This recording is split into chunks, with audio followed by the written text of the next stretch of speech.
السلام عليكم ورحمة الله وبركاته. أعوذ بالله من الشيطان الرجيم.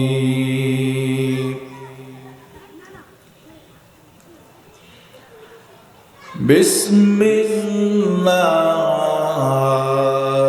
الرحمن الرحيم.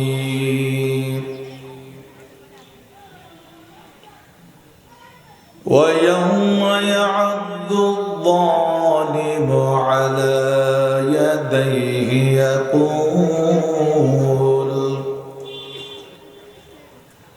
يقول يا ليتني اتخذت مع الرسول سبيلا.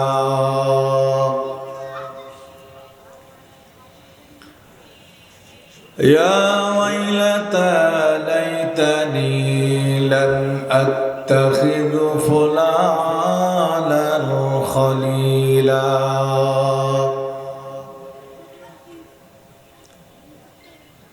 لقد أضلني عن الذكر بعد إذ جاءني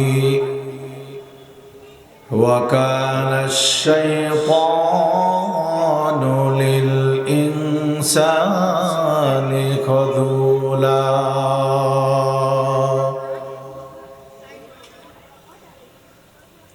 صدق الله العظيم. হাজার ব্যথা বেদনার পরে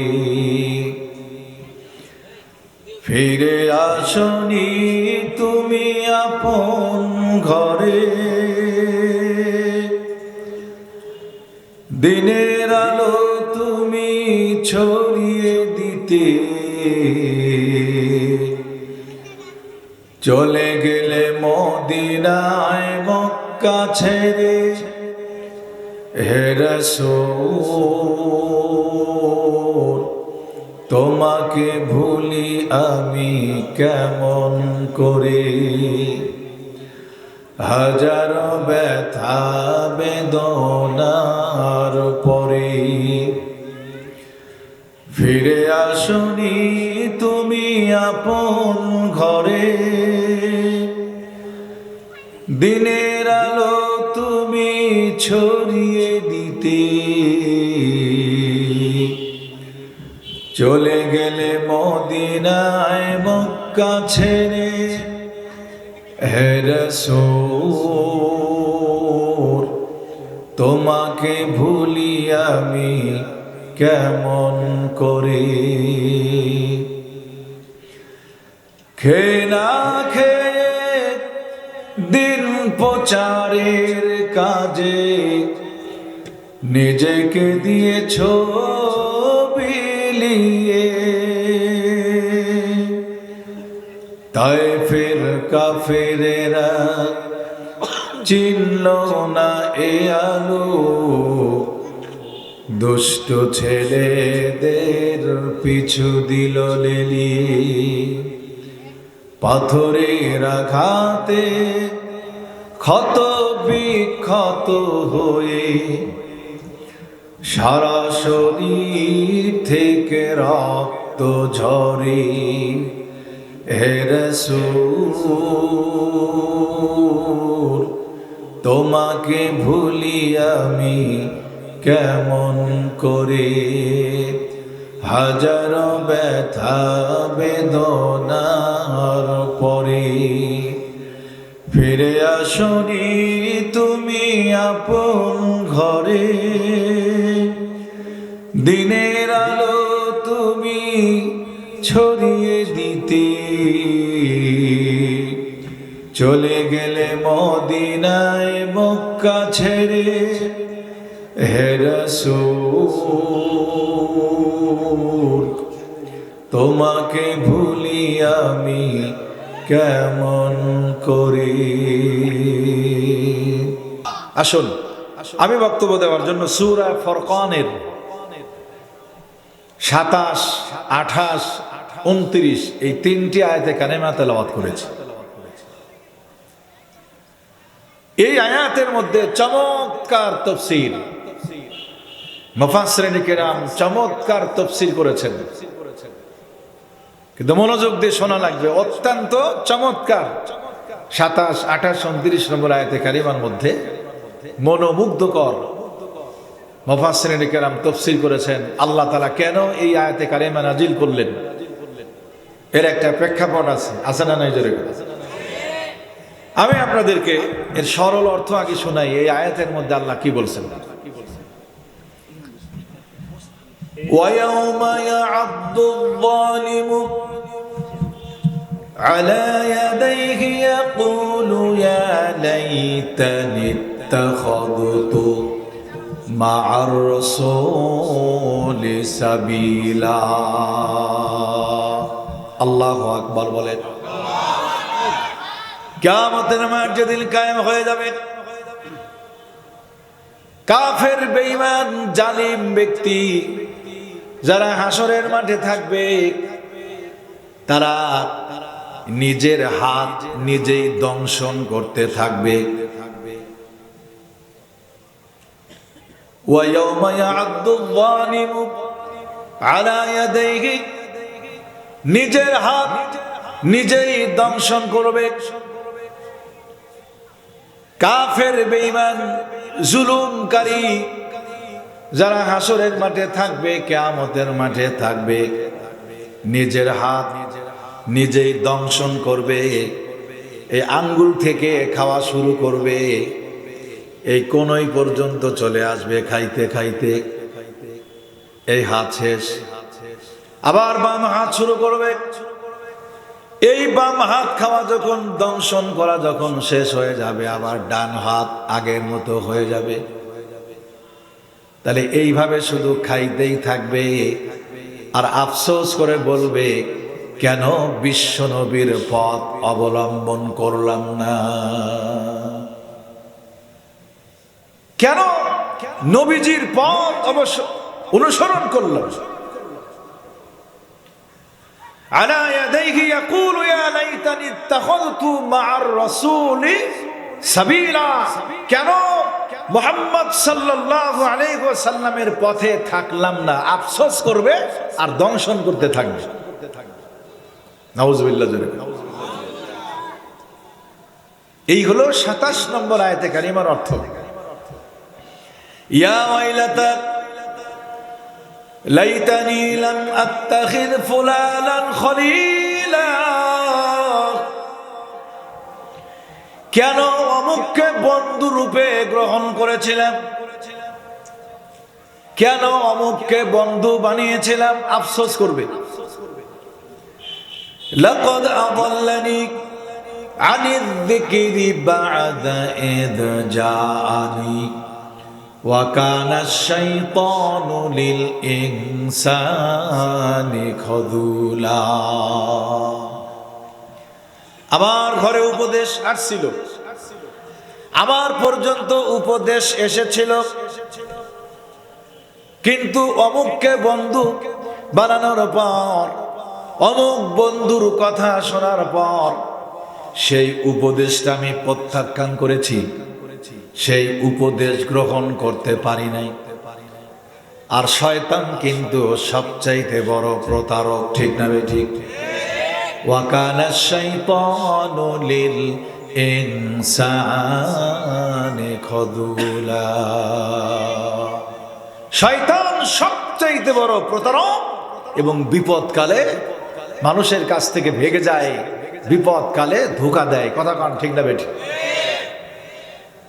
এই হচ্ছে 27, 28, 29 নম্বর আয়াতে কারিমার শাব্দিক সরল অর্থ। কথা কি বুঝতে পেরেছেন? তাহলে এই তিনটি আয়াতে কারিমা কেন নাজিল হলো, এই নাজিলের প্রেক্ষাপটটাই কিন্তু আজকের বক্তব্য আমার। খেয়াল করবেন, এই নাজিলের অবস্থানটা হলো কেন আল্লাহ তাআলা এই তিনটি আয়াতে কারিমা নাজিল করেছেন, এটাই হলো আজকের ওয়াজের মূল বক্তব্য হবে ইনশাআল্লাহ। আল্লামা বাগাবী রহমাতুল্লাহি আলাইহি তার তাফসীরের কিতাবের মধ্যে লিখছেন যে আকাবা ইবনে আবি মুইত, আকাবা ইবনে আবি মুইত আবু জেহেলের 49 জন মন্ত্রী পরিষদের উনিও একজন সদস্য ছিল। আকাবা ইবনে আবি মুইত কার মন্ত্রী পরিষদের? আওয়াজ দেন একটু, কার মন্ত্রী পরিষদের? বাংলাদেশের না, ওই সেই আবু জাহেল, ওর মন্ত্রী পরিষদের একজন সদস্য ছিল আকাবা ইবনে আবি মুইত। এই লোকটা খুব ধনাঢ্য মানুষ ছিল, ব্যবসা বাণিজ্য করতেন। এই লোকটা ছিল খুব ধনাঢ্য মানুষ, ব্যবসা করতেন। আর ওনার একটা অভ্যাস ছিল, ব্যবসা থেকে যখন ফিরে আসতো যেই লাভ হতো সেই লভ্যাংশের টাকা দিয়ে বিভিন্ন মানুষকে দাওয়াত করে করে খাওয়াতো। বিভিন্ন মানুষকে কি করত? দাওয়াত করে করে খাওয়াতো। তো তাফসীরের কিতাবের মধ্যে আসছে একবার সিরিয়া থেকে ব্যবসা করে যখন মক্কা নগরে ফিরল, ফেরার পরে সিদ্ধান্ত নিল যে এইবারের লভ্যাংশের টাকা দিয়ে আজে বাজে কোনো মানুষকে আর দাওয়াত করে খাওয়াবো না, একজন ভালো মানুষকে দাওয়াত করে খাওয়াবো। আলহামদুলিল্লাহ জোরে। একজন কাফের দেখেন, সে সিদ্ধান্ত নিয়েছে ভালো মানুষকে দাওয়াত করে খাওয়াবো। যেই সিদ্ধান্ত সেই কাজ, সাথে সাথে উনি ভালো মানুষ খোঁজা শুরু করল।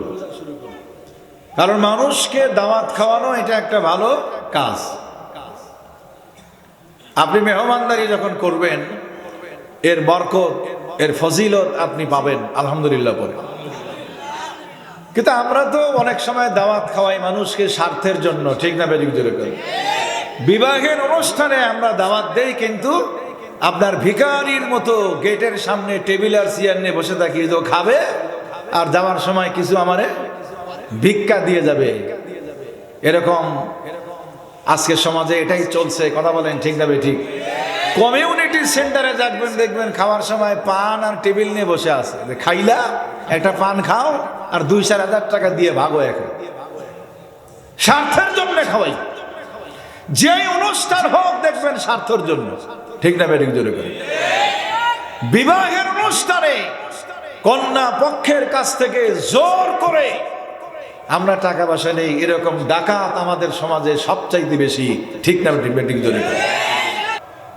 আমরা যেইভাবে দিনে দুপুরে চোখের সামনে ডাকাতি দিয়ে মানুষদের কাছ থেকে দাওয়াত খায়া টাকা নেই, এটা সবচাইতে বড় ডাকাতি। এর মতো নীরব ঘাতক ডাকাতি আর হতে পারে না সমাজে, কিন্তু আজকে এটা চলছে। তা আমরা দাওয়াত খাওয়াই কিন্তু স্বার্থের জন্য। এমনি একজন মানুষকে দাওয়াত করে খাওয়াতে আমরা চাই না। ফকির মিসকিন যারা আছে তারা কিন্তু রাস্তার বাহিরে থাকে, ওই একটু খাবারের আশায়। কর্তৃপক্ষ বলছে বাঁচলে পাবি, না বাঁচলে পাবি না, ঠিক না বেটি জোরে? চেয়ারম্যান, মেম্বার, আত্মীয় স্বজন, কোটিপতি, লাখপতি যাদের মাথায় তেল আছে, ওই তেল আলাগুলোকে ধরে নিয়ে এসছে যে এরে দাওয়াত দিলে খাওয়াইলে কিছু পাওয়া যাবে। খাওয়ানো একটা ভালো অভ্যাস, কথা কি বুঝতে পেরেছে? এই জন্য মানুষকে এমনিতেই মাঝে মধ্যে কাউকে কাউকে দাওয়াত দিয়ে খাওয়াবেন। মেহমান যখন আসবেন বরকত নিয়ে আস, রহমত নিয়ে আস, আল্লাহু আকবার বলে। আর একটা জিনিস মনে রাখবেন, যার রিজিক সে খেয়ে যায়, আপনার রিজিক খাইতে তারা আসে না। কারণ আপনার মাধ্যমে অনেকের রিজিক আছে, সে আসবেই। দুইটা জিনিস মানুষকে সব সময় দৌড়ের উপরে রাখে, একটা হলো কার কোথায় রিজিক আছে আর কার কোথায় মৃত্যু হবে। কথা কি বুঝতে পেরেছেন? কেউ জানে না, কে জানে?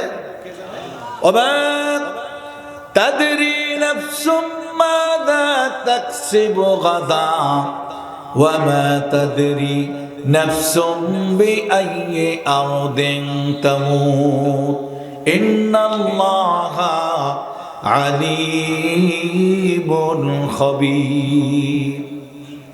আগামীকাল আপনি কি খাইবেন, কি উপার্জন করবেন বলতে পারেন না, এবং কোন দেশে কি অবস্থায় আপনার মৃত্যু হয়ে যাবে এ কথাও বলতে পারেন না। ঠিক না বেঠিক? কেমনে মরবেন, আগামীকাল কি খাইবেন বলতে পারবেন আপনি? এই খবর কে জানে? আল্লাহ তাআলা। ইন্নাল্লাহা আলিমুন খবীর। সূরা লোকমানের শেষ আয়াত পরে দেখবেন আল্লাহ এখানে 5টার কথা বলছে। তা আমি তো ওই বিষয়ে বক্তব্য দিব না। এজন্য মানুষকে দাওয়াত করে খাওয়ানো ভালো। এই জিনিসটা কিন্তু ইহুদি খ্রিস্টান গ্রহণ করেছে, মুসলমান ছেড়ে দিয়েছে। কারণ এই ইহুদি খ্রিস্টানদের মিশন হলো, যে এলাকা দেখবেন গরিব, আপনার বাস্তুহারা, গুস্তুগ্রাম, সেখানে দেখবেন ইহুদি খ্রিস্টানরা দাওয়াত খায়া কোটি কোটি টাকা দিয়ে তাদেরকে খ্রিস্টান বানাচ্ছে, আর মুসলমান নাকে তেল দিয়ে বসে আছে। ঠিক না বেঠিক? ওরা ঋণ দেয়, ওরা খাওয়ায়, ওরা বিভিন্ন রকমের ঘর বাড়ি উপহার দেয়। এক সময় তারা খ্রিস্টান হওয়ার জন্য দাওয়াত দিচ্ছে। তাদের মিশন কিন্তু এইটাই, ওরা দাওয়াত খাওয়ায়। তো যাই হোক, এই আকাবা ইবনে আবি মুইত এ তখন সিদ্ধান্ত নিল যে করেই হোক ভালো মানুষকে দাওয়াত করে খাওয়াবো। এবার বিভিন্ন জায়গায় ভালো মানুষ খোঁজা শুরু করলো। কোন মানুষটা ভালো, কোন মানুষটা নেককার পরহেজগার, এরকম মানুষ তারা খোঁজা শুরু করলো। বিভিন্ন গ্রাম তালাশ করা শুরু করলো। হঠাৎ করে আকাবা ইবনে মুইত মনে মনে ভাবতেছে, বিভিন্ন দেশে বিভিন্ন জায়গায় ভালো মানুষ না খুঁজে আমি তো দেখতে পাচ্ছি আমার চোখের সামনেই ভালো মানুষ আছে। আমার চোখের সামনেই কি ভালো মানুষ আছে। আমার চোখের সামনে যেই ভালো মানুষ আছে, যার সম্মানে সারা পৃথিবী আল্লাহ ডেকোরেশন করেছেন, সেই ভালো মানুষটা হলো মুহাম্মাদুর রাসূলুল্লাহ সাল্লাল্লাহু আলাইহি ওয়াসাল্লাম। একজন কাফের মন্ত্রী পরিষদের সদস্য, সে সিদ্ধান্ত নিয়েছে যার সম্মানে সারা পৃথিবী তৈরি, এই মানুষটার চাইতে ভালো মানুষ পৃথিবীতে আর একজন হতে পারে না। এই কাফের সিদ্ধান্ত নিয়েছে মুহাম্মদ সাল্লাল্লাহু আলাইহি ওয়াসাল্লামকে দাওয়াত করে খাওয়াবো। আলহামদুলিল্লাহ জোরে করে। যে কথা সে কাজ রাসূলের দরবারে চলে গেছে। আল্লাহু আকবার বলেন, মনোযোগ দিয়ে শোনেন আমার ভাইয়েরা। বিশ্বনবী মুহাম্মদুর রাসূলুল্লাহ সাল্লাল্লাহু আলাইহি ওয়াসাল্লামের কাছে গিয়ে বললেন, নবীজি আমি তো সিদ্ধান্ত নিয়েছি আপনাকে দাওয়াত করে খাওয়াবো, দাওয়াত দিতে চাই, আপনাকে মেহমান বানাতে চাই। আমার রাসূলও তার দাওয়াতটা কবুল করে ফেললেন। আল্লাহু আকবার বলেন। আমার ভাইয়েরা, একটা ডেট দেওয়া হলো,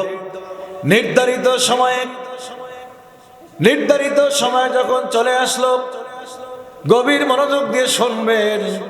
আমার রাসূল সাল্লাল্লাহু আলাইহি ওয়াসাল্লাম সাহাবায়ে কিরামদের একটা ছোট্ট একটা দল নিয়ে ওই আকাবা ইবনে আবি মুইতের বাড়িতে দাওয়াত খাওয়ার জন্য চলে আসলো। আবার ভাইরা, আরো লোকজনকে দাওয়াত দিয়েছে আকাবা ইবনে আবি মুইত। নবীজি সাহাবায়ে কিরামদেরকে নিয়ে চলে আসলেন। আসার পর আর এইদিকে আকাবা ইবনে আবি মুইত আড়ম্বরপূর্ণ অত্যন্ত ভালো ভালো অনেকগুলি খাবার তৈরি করেছে, কেননা মুহাম্মাদুর রাসূলুল্লাহ আসবে তার বাড়িতে দাওয়াত খাওয়ার জন্য। এই জন্য খুব সুন্দর সুন্দর খাবার তৈরি করেছে, অনেকগুলি খাবার রান্না করে ফেললেন। আমার ভাইরা, আমার রাসূল চলে আসলেন, তাদেরকে খাবার দেওয়া হলো। খাবারের বৈঠকে রাসূল বসেও পড়েছেন। খাবারগুলি দেওয়াও শেষ, আমার রসুল শুধু এবার লোকমাটা হাতের মধ্যে নিয়ে খাওয়া শুরু করবে।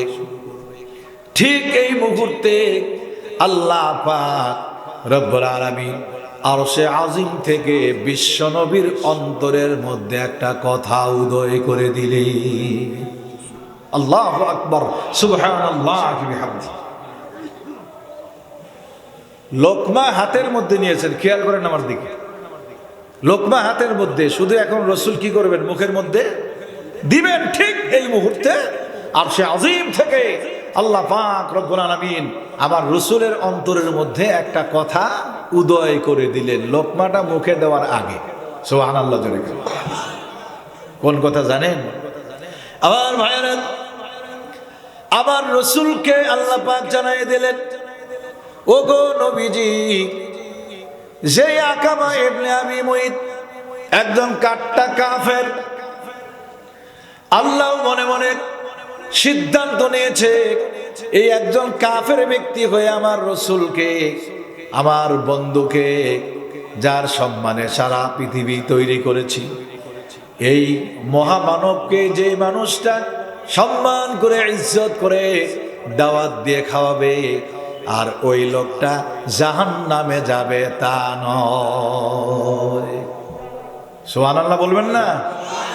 একটু বুঝেন কোরআন শরীফের দিকে। আল্লাহ সিদ্ধান্ত নিয়েছেন যেই বিশ্বনবীর সম্মানে সারা পৃথিবী তৈরি, যেই মহামানবকে আমার একজন কাট্টা কাফের দাওয়াত করে খাওয়াবে, মহাব্বত করে, ইজ্জত করে, সম্মান করে, আর সে জাহান্নামে যাবে, তা হতে পারে না। আল্লাহ চাচ্ছেন আকাবা ইবনে আবি মুইত যেন জান্নাতি মানুষ হয়ে যায়। আল্লাহু আকবার জোরে।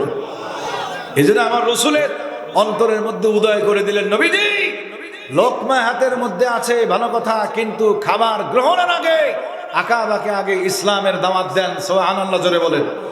ইসলামের দাওয়াত দেন, কালিমার দাওয়াত দেন।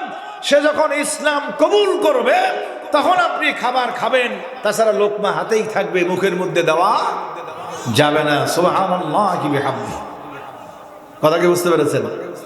এই কথা আমার রসুলের অন্তরের মধ্যে আল্লাহ তাআলা উদয় করে দিলেন। আমার রসুল আল্লাহর কাছ থেকে এই কথা শোনার পর তখন কি বলছে দেখেন। আমার রসুল লোকমাটা হাতের মধ্যে রাখলেন, রাখার পর আকাবা ইবনে আবি মুইতকে ডাক দিয়ে বললেন, আকাবা, আমি তোমাকে বলতে চাই, তোমার বাড়িতে খাবার খাওয়ার জন্য আসছি, তবে শর্ত হলো লোকমাটা হাতের মধ্যে আছে, যতক্ষণ পর্যন্ত কালিমা পড়ে মুসলমান না হবে লোকমাটা হাতের মধ্যেই থাকবে, মুখে যাবে না। সুবহানাল্লাহ। আচ্ছা, আপনারা এবার বুঝে থাকলে বলেন, লোকমা হাতের মধ্যে থাকবে, মুখে যাবে না, এই কথাটা কে বললেন? এই তো ভুল উত্তর দিয়ে দিন। লোকমা হাতের মধ্যে থাকবে, মুখে যাবে না, ওটা তো আল্লাহ রসুলকে বলছেন, কিন্তু আল্লাহ রসুল তখন ওই আকাবাকে বলছেন, তোমার বাড়ি খাওয়ার জন্য আসছি, লোকমাও হাতের মধ্যে আছে, তবে শর্ত হলো তোমাকে আগে কালিমা পড়ে মুসলমান হতে হবে, তাছাড়া আমি তোমার বাড়ির খাবার খাবো না। না শব্দটা কি বললো? রসুল বলেছেন। এবার আপনারা বুঝে থাকলে বলেন, রসুল যেহেতু না বলেছেন, আকাবার কাছ থেকে কিছু পায়া আমার রসুল খাইবে না কি জোরে? আমার রসুল না বলেছেন, আমার রসুল না শব্দ বলেছেন, ওই আকাবা ইবনে আবি মুইত ভালো করেই জানে বিশ্বনবী না বলেছে, কোনোভাবেই সম্ভব নয় রসুলকে খাবার খাওয়ানো, এটাও ভালো করেই জানে, ভালো করেই জানে। এমন একজন রসুল হা বললে হালাল, না বললে হারাম হয়ে যায়। ঠিক না ঠিক জোরে কোন? সেই রসুল বলেছেন পশ্চিম কালেও লোকমা মুখের মধ্যে যাবে না যতক্ষণ পর্যন্ত কালিমা পড়ে মুসলমান না হবে। মন্ত্রী পরিষদের সদস্য, মান সম্মান তো তারও আছে, আছে না নাই জোরে? এখন রসুলও বলে ফেলছে আমি খাবো না। এখন ওর চিন্তা হইল যে আমার বাড়ির থেকে এতগুলো মানুষের মাঝখান থেকে যদি রসুল উঠে চলে যায় তাহলে আমার তো মান সম্মানের ব্যাপার। নানান প্রশ্ন করবে, উনিও তো মুসিবতে পড়ে গেছে। আবার কালিমা না পড়লে তো রসুল খাবেও না। আমার ভাইরা, আকাবা ইবনে আবি মুইত কিং কর্তব্য বিমূঢ় হয়ে গেল। কি সিদ্ধান্ত গ্রহণ করা যায়? আমি তো মন্ত্রী পরিষদের সদস্য, মান সম্মান আছে। রসুল যদি বের হয়ে যায়, সম্মানের মান সম্মানের ব্যাপার। আর কালিমা যদি না পড়ি, রসুল তো খাবে না, উনি বলছেন। আমার ভাইয়েরা, এইভাবে দোটানার মধ্যে থাকতে থাকতে আকাবা ইবনে আবি মুইত আমার রসুলের সামনে দাঁড়ায় উনি সিদ্ধান্ত নিয়ে ফেললেন, এই মুহূর্তে আর দেরি করা সম্ভব নয়, কালিমা পড়ে মুসলমান হয়ে যাব। আর একটু জোরে করে আল্লাহু আকবার। সিদ্ধান্ত নেওয়া শেষ, কালিমা পড়ে মুসলমান হলো। রসুলের সামনে কালিমা পড়লেন, লা ইলাহা ইল্লাল্লাহু মুহাম্মাদুর রাসূলুল্লাহ, আশহাদু আল্লা ইলাহা ইল্লাল্লাহু ওয়াহদাহু লা শারীকা লাহু ওয়া আশহাদু আন্না মুহাম্মাদান আবদুহু ওয়া রাসূলুহু। আল্লাহু আকবার জোরে বলেন। কালিমা পড়ে মুসলমান হয়ে গেল। আমার রসুল অত্যন্ত খুশি হয়ে গেলেন। হাদিসের মধ্যে আসছে, কোন বিধর্মী যদি কালিমা পড়ে মুসলমান হয়ে যায়, ইসলাম কবুল করে ফেলে, আল্লাহর রসুল বলেছেন তার পিছনের সমস্ত গুনাহ মাফ করে দেওয়া হয়। আল্লাহু আকবার জোরে বলেন। কোন বিধর্মী যদি ইসলাম কবুল করে, আন্নাল ইসলামু ইয়াহজিবু মা কানা ক্বাবলাহু, রাসূল বলেছেন তার পিছনের সমস্ত গুনাহ মাফ করে দাও। সুবহানাল্লাহ জোরে বলেন। সব গুনাহ কি হয়ে যায়? মাফ হয়ে যায়। এখন সে যেহেতু কালিমা পড়ে মুসলমান হয়েছে, নাও মুসলিম, ভালো করে শোনেন, আমার রাসূল ইসলাম কবুল করা দেখে অত্যন্ত খুশি হয়ে গেলেন। সাহাবায়ে কেরামদের দল নিয়ে আমার রসুল আকাবা ইবনে আবি মুইতের বাড়িতে খাবার গ্রহণ করলেন। জোরে কোন আলহামদুলিল্লাহ, আল্লাহু আকবার, সুবহানাল্লাহি বিহামদিহি। খাবার গ্রহণ করলেন। খাবার গ্রহণ করে, খাবার কমপ্লিট করে, এখন কিন্তু মূল কথা আমার দিকে খেয়াল করেন, যেহেতু সে কালিমা পড়ে মুসলমান হয়েছে, ঠিক না ঠিক? রসুল খুশি হলেন। সাহাবায়ে কেরামদের ওই ছোট্ট দল নিয়ে তার বাড়িতে খাবার গ্রহণ করলেন। করার পর রসুল তার বাড়ির থেকে বের হয়ে গেল। বের হয়ে যাওয়ার সাথে সাথে চতুর্দিকে অলিতে গলিতে খবর ছড়িয়ে পড়ল যে আকাবা ইবনে আবি মুইত রসুলের সামনে দাঁড়িয়ে কালিমা পড়ে মুসলমান হয়ে গেছে। এই খবরটা তড়িৎ গতিতে আপনার অলিতে গলিতে ছড়িয়ে পড়ল। শেষ পর্যন্ত আবু জাহেল পর্যন্ত খবর চলে গেল। ও আবু জাহেল, তুমি কি খবর রাখো? তোমার মন্ত্রী পরিষদের একজন সদস্য গতকালকে মুহাম্মদুর রাসূলুল্লাহ সাল্লাল্লাহু আলাইহি ওয়াসাল্লামের সামনে দাঁড়িয়ে কালিমা পড়ে মুসলমান হয়ে গেছে, খবর রাখো মিয়া। বলছে কি? এত বড় সাহস! বাপ দাদার ধর্মের মুখে চুনকালি মেখে সে ইসলাম কবুল করে ফেললো, আমাকে বললো না? আকাবা ইবনে আবি মুইতের সবচাইতে কাছের বন্ধু, আমার দিকে খেয়াল করেন, সবচাইতে কাছের বন্ধু উবাই ইবনে খলফ, উমাইয়া ইবনে খলফের ভাই উবাই ইবনে খলফ, এ হচ্ছে ওই আকাবা ইবনে আবি মুইতের সবচাইতে কাছের বন্ধু। সে তখন চলে আসছে আকাবা ইবনে আবি মুইতের নিকট, এসে বলছে, বন্ধু তুমি আমার সবচাইতে কাছের বন্ধু, দুনিয়ার সমস্ত কথা তুমি আমারে বলো, আমি আমার কথা তোমাকে বলি। এরকম প্রত্যেকটা মানুষের দুই একজন গুজন ফ্রেন্ড আছে না নাই? জোরে দেখবেন এর বাড়ির হাড়ির খবর ওকে বলে, ওর হাড়ির খবর একে বলে, এমনকি স্ত্রীর খবরটাও এই বন্ধুকে দেয় যে আজকে কিন্তু আমাদের এই হয়েছে, নাউজুবিল্লাহ জোরে। এরকম মহব্বতের বন্ধু আছে না নাই জোরে আছে। গুজন ফ্রেন্ড, আমাদের এই সমাজে এমনও বন্ধু আছে, এক বোতল মদ কিনলে দুইজনে ভাগ করে খায়। সিগারেট একটা ধরাইলে দেখবেন ওই অর্ধেক অর্ধেক করে খায়, এমনও বন্ধু আছে না নাই জোরে। একে গুজন ফ্রেন্ড বলে। তো আকাবার বন্ধু হলো উবাই ইবনে খালদ। সে তখন ছুটি এসে বলছে, বন্ধু তুমি ইসলাম কবুল করলে আমাকেও তো একটু বলতে পারতে। কথাকে খেয়াল করেছেন?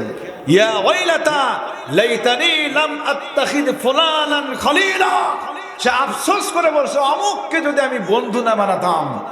সেটা কখন আফসোস করছে? কিয়ামতের মাঠে। এই যে দেখেন, এই বন্ধু কিন্তু এবার গুতাইতেছে, তাকে বারবার কিন্তু গুতাচ্ছে যে তুই ইসলাম কবুল করলি, আমাকেও তো একটু বলতে পারতি, ঠিক না বেলি? দেখেন কেমন করে গুতাচ্ছে। আবার ভাইরা, আকাবা ইবনে আবি মুঈত বলছে, বন্ধুরে কিসের কালিমা পড়েছি? আরে রাখো মিয়া, কালিমা পড়েছি বটে। এবার বন্ধুকে খুশি করার জন্য বলতেছে, আকাবা ইবনে আবি মুঈত কালিমা পড়েছি বটে, তবে এইটা ইসলাম কবুলের জন্য নয়। এই কালিমা আমি পড়েছি বিশ্ব নবীকে খানা খাওয়ানোর জন্য। নাউজুবিল্লাহ। দেখেন, ও কিন্তু খালি পাম দিচ্ছে যে কালকে তুই কালিমা পড়লি, আমাকে একটু বললি না, বললে কি হইতো, আমি তোর গুজন ফ্রেন্ড। এ তখন বলছে, আরে কালিমা পড়েছি বটে, তবে ইসলাম কবুলের জন্য নয়। কার জন্য? রসুলকে খাবার খাওয়ানোর জন্য। কয় বন্ধু তুই সব, রসুলকে আমি দাওয়াত করেছি খাবারের জন্য, খাবার খাওয়ার জন্য। রসুল আমার বাড়ি পর্যন্ত আসছে, লোকমাটা হাতের মধ্যে নিয়ে আমাকে বলতেছে, যতক্ষণ পর্যন্ত কালিমা পড়বা না, লোকমা হাতের মধ্যেই থাকবে, মুখের মধ্যে যাবে না।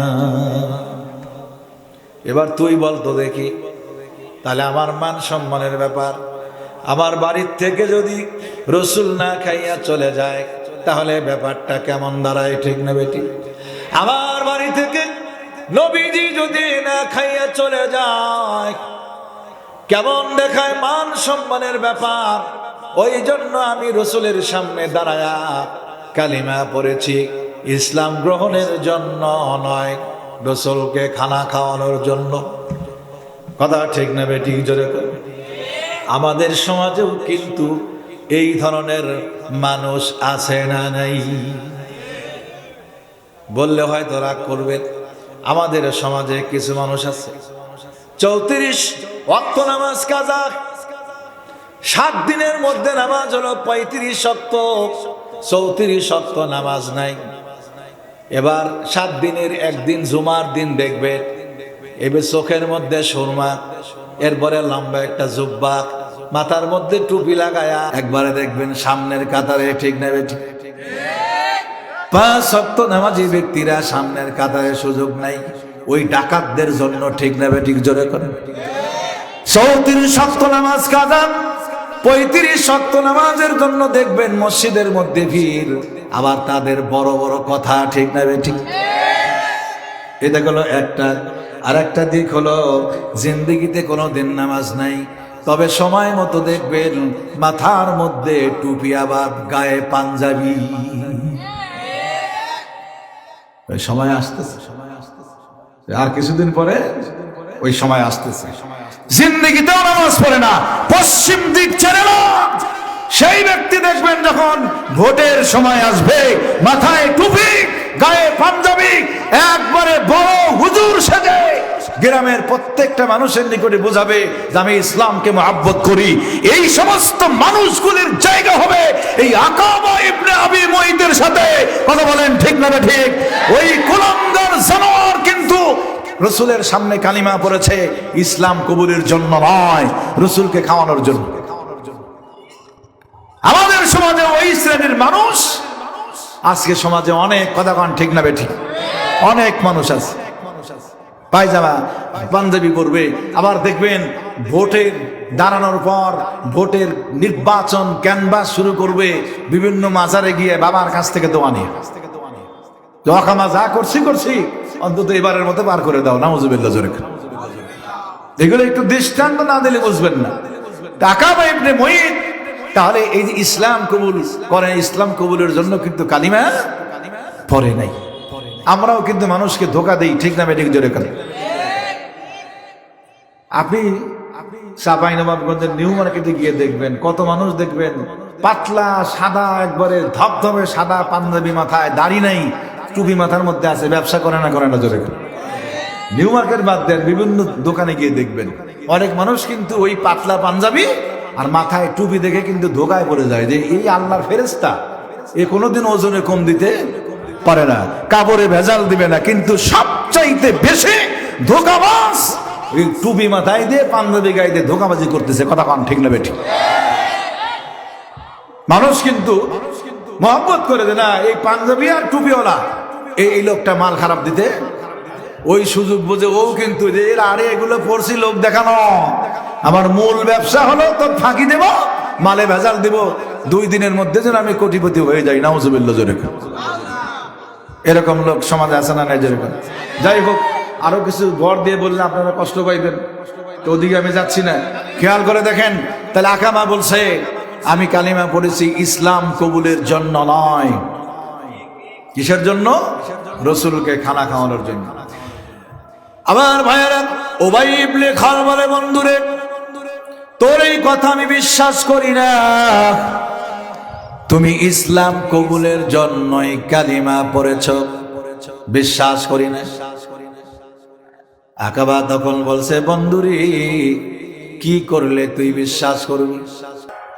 এইভাবে আকাবা ইবনে আবি মুঈত বলছে বন্ধু আমি কালিমা পড়েছি ইসলাম কবুলের জন্য নয়। উবাই ইবনে খালদ বলে বন্ধু বিশ্বাস করি না। তখন ও বলতেছে কি করলে বিশ্বাস করবি? এই প্রশ্ন যখন করেছে আকাবা ইবনে আবি মুঈত বলল কি করলে বিশ্বাস করবি?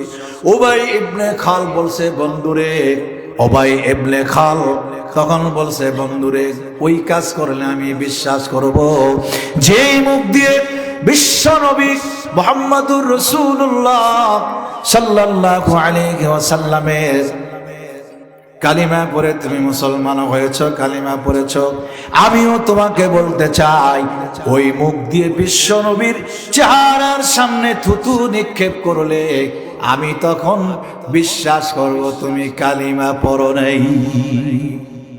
নাউজুবিল্লাহ জোরে কন, আর একটু জোরে কন নাউজুবিল্লাহ। কি বললো? যেই মুখ দিয়ে কালিমা পড়েছ ওই মুখ দিয়ে বিশ্ব নবীর চেহারার সামনে থুতু নিক্ষেপ করতে হবে, তাহলে আমি বুঝে নেব তুমি ইসলাম কবুলের জন্য না খানা খাওয়ানোর জন্যই কালিমা পড়ছো। নাউজুবিল্লাহ জোরে। চিন্তা করে দেখেন, এখন অত্যন্ত গভীর মনোযোগ, সময় মাত্র আর 25 মিনিট আমার আছে, এরপরে প্রধান মেহমান আসবে ইনশাআল্লাহ। ভালো করে শোনেন, এই এখন এই মুহূর্তে কিন্তু অত্যন্ত গুরুত্বপূর্ণ। তাহলে ও বলছে নবীজির চেহারার সামনে কি মারা লাগবে? থুতু মারা লাগবে, তাহলে ও বিশ্বাস করবে তুমি ইসলাম কবুলের জন্য না খানা খাওয়ানোর জন্যই কালিমা পড়ছো। তো চিন্তা করে দেখে, আমার রসুলের চেহারার সামনে থুতু মারবে এই বদমাইশ। আর ওই দিকে দেখেন আবার রসুল যখন মক্কা থেকে হিজরত করে মদিনায় চলে গেলেন, এই খেয়াল করেন, ঠিক দুপুর আমার রসুল মসজিদ থেকে জোহরের নামাজ আদায় করে ঘরের মধ্যে আসলেন। সুবহানাল্লাহ। আয়েশা সিদ্দিকা রাদিয়াল্লাহু তাআলা আনহা বলছেন, আয়েশা রে আজকে 3 দিন পর্যন্ত অনাহারে আছে। আমার রসুল তখন মদিনার প্রেসিডেন্ট। আল্লাহু আকবার বলেন। ঘরে যদি কোনো খাবার থাকে খাবার দাও। আয়েশা সিদ্দিকা রাদিয়াল্লাহু তাআলা আনহা বললেন, নবীজি 3 দিন পর্যন্ত আমি আয়েশা অনাহারে আছি, আমার ঘরে কোনো খাবার নাই। নবীজি সত্য কথা বলতে হয়, পানি ছাড়া কোনো খাবার নেই। কথাকে বুঝতে পেরেছেন? পানি ছাড়া খাবার নেই। একটু জিকির করেন, লা ইলাহা লা ইলাহা ইল্লাল্লাহু মুহাম্মাদুর রাসূলুল্লাহ। আয়েশা সিদ্দিকা রাদিয়াল্লাহু তাআলা আনহা বললেন, নবীজি ঘরের মধ্যে কোনো খাবার নাই। আমার রাসূল আবার মসজিদে চলে গেলেন, 2 রাকাত নামাজ পড়ে বসে আছেন। কিছুক্ষণ পর আবার আসছে, ক্ষুধার যন্ত্রণা সহ্য করতে না পেরে আয়েশা সিদ্দিকা রাদিয়াল্লাহু তাআলা আনহাকে বললেন, কিছুক্ষণ পরে এসে, আয়েশা রে, ঘরের মধ্যে যদি কোনো খাবার থাকে খাবার দাও।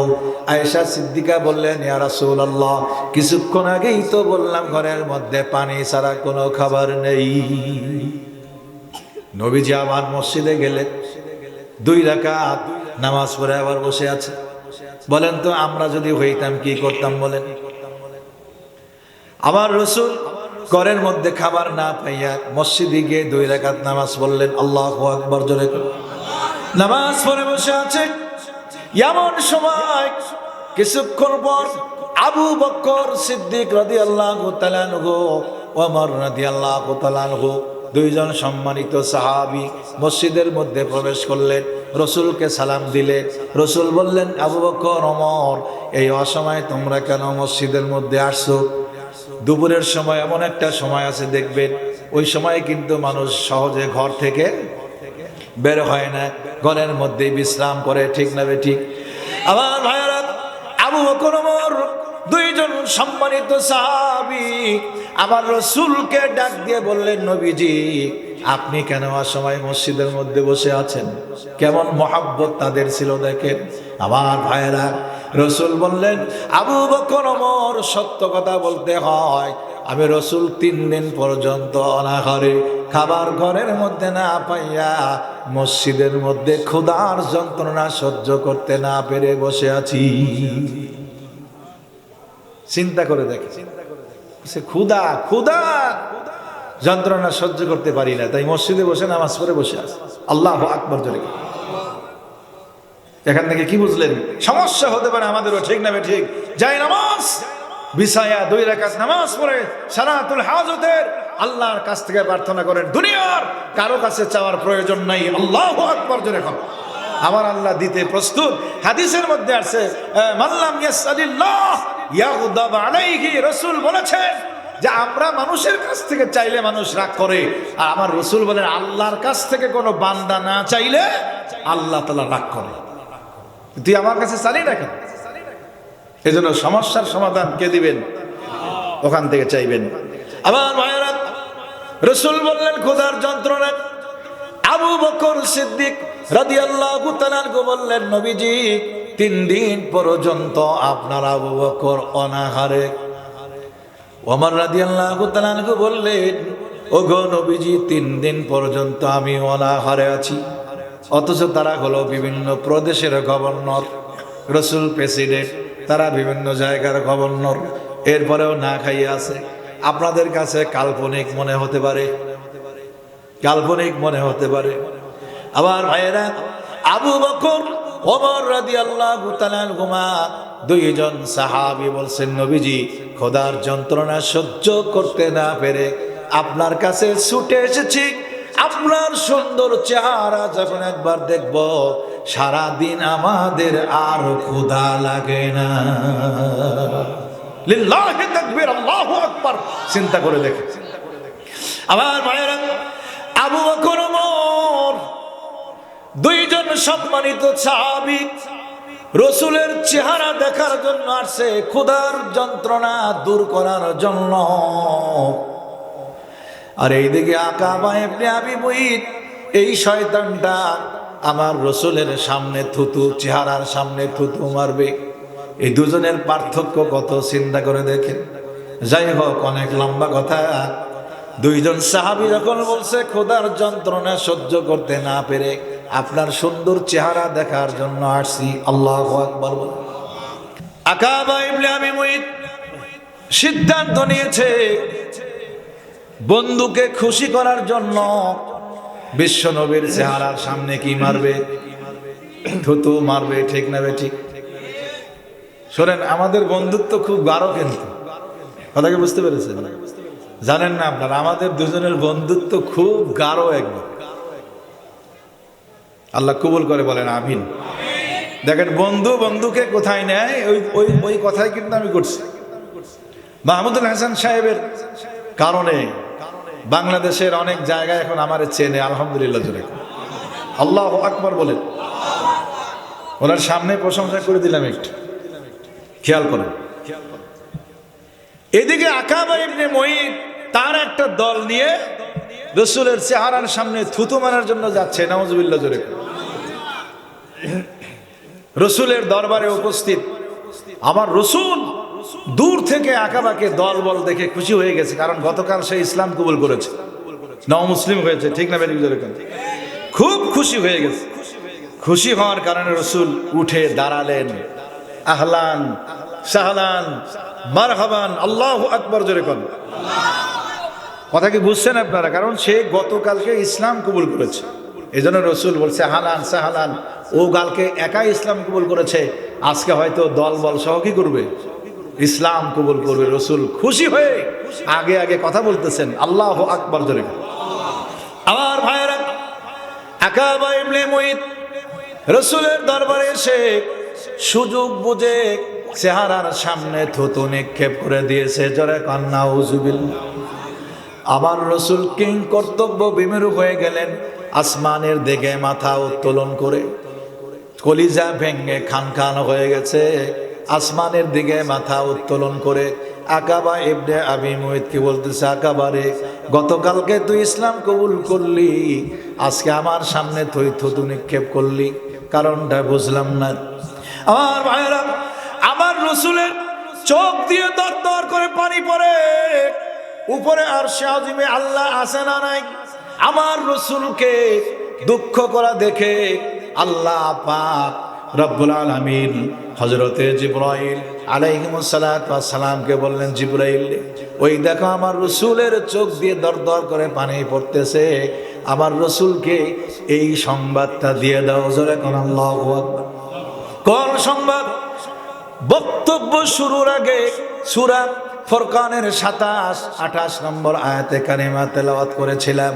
এবার আল্লাহ পাক রব্বুল আলামিন আমার রাসূলকে সান্ত্বনা দিয়ে বললেন, নবীজি আপনি কানবেন না, কান্না বন্ধ করে ফেলেন, আমি আপনাকে শোনাতে চাই। জিবরাইল আলাইহিস সালাতু ওয়াস সালাম তখন ওই সূরা ফুরকানের 3টা আয়াত নিয়ে আসলেন। ওয়া ইয়াউমা ইয়া'আদ্দু যালিমু আলা ইয়াদাইহি ইয়াকুলু ইয়া লাইতানি ইত্তাখাযতু মা'আর রাসূলি সাবিলা। আগো নবীজি, কিয়ামতের মাঠ যেদিন কায়েম হয়ে যাবে, ওই আকাবা যেই মুখ দিয়ে আপনার চেহারার সামনে থুতু নিক্ষেপ করেছে, কিয়ামতের মাঠ যেদিন কায়েম হয়ে যাবে, ওই আকাবা তার এই হাতগুলি দংশন করে করে খাইতে থাকবে এবং আফসোস করে বলবে, কেন বিশ্বনবীর পথ অবলম্বন করলাম না। ইয়া ওয়াইলাতা লাইতানি লাম আত্তাখিয ফুলানান খলিলা, কেন আমি উভয়কে বন্ধুরূপে গ্রহণ করেছিলাম, ওই বন্ধুই তো আমাকে ধোঁকা দিয়ে পাম দিয়ে নবীজির পথ থেকে সরায় দিয়েছে, ঠিক না বেঠিক? কেন ওকে বন্ধুরূপে গ্রহণ করেছিলাম? লাকাদ আদাল্লানি আনিয যিকরি বা'দা ইয জাআনি, আমার ঘর পর্যন্ত উপদেশ চলে আসছিল, আল্লাহু আকবার জোরে কোন। আমার ঘর পর্যন্ত রাসূল সাল্লাল্লাহু আলাইহি ওয়াসাল্লাম চলে আসছিল, কিন্তু সেই উপদেশ আমি গ্রহণ করতে পারি নাই। আর বিপদকালে শয়তান মানুষকে ধোঁকা দেয়, ওয়া কানা শাইতানু লিল ইনসানি খাযুলা, শয়তান সবচাইতে বড় প্রতারক। কথা বলেন ঠিক না ঠিক? এজন্য আল্লাহ পাক জানায় দিলেন, নবীজি টেনশন করিয়েন না, যেই মুখ দিয়ে আপনাকে থুতু নিক্ষেপ করেছে ওই মুখ দিয়ে তার হাত দংশন করতে থাকাই বলেছে। এই জন্য ভাইয়েরা, আমাদের ঘরে কোরআন আছে, উপদেশ আমাদের ঘর পর্যন্ত এখনো কিন্তু আছে, ঠিক না বেঠিক? এজন্য এই কোরআনকে জীবন সঙ্গী বানাতে হবে। মুহাম্মদুর রাসূলুল্লাহ সাল্লাল্লাহু আলাইহি ওয়াসাল্লামের জীবন আদর্শ যদি আমাদের কাছে থাকে আর কোরআন যদি থাকে, কোন অনৈতিক শক্তি, কোন বিধর্মীর কোন শক্তি এই মুসলমানকে পরাজিত করতে পারবে না ইনশাআল্লাহ। কথা বলেন ঠিক না ঠিক?